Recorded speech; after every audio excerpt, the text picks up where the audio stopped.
We've covered a lot of topics in this class.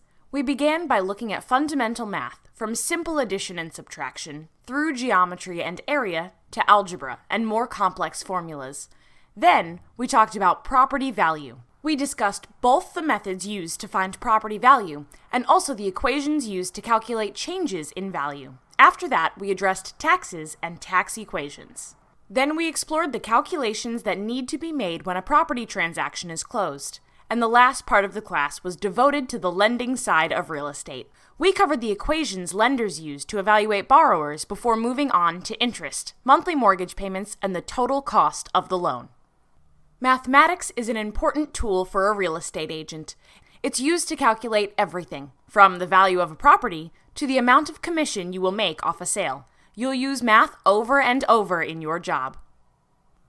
At first, it can seem intimidating, with lots of numbers and symbols. However, the core of the calculations you will need to complete are addition, subtraction, multiplication, and division. Almost all the math you will do, no matter how complex, will involve these 4 elemental concepts. Even the most complex formula we took on, the monthly mortgage payment formula, uses all 4 core elements of math. When faced with a complex math problem, start by looking at the component pieces of the equation. The order of operation can be seen as more than just a rule for how an equation is solved. It can also be as a guide when trying to figure out where to start. Remember that the order of operations is summed up as the acronym PEMDAS. It stands for parentheses, exponents, multiplication, division, addition, and subtraction.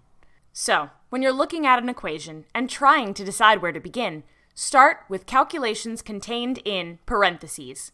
Then, work down the list addressing parts of the equation according to PEMDAS.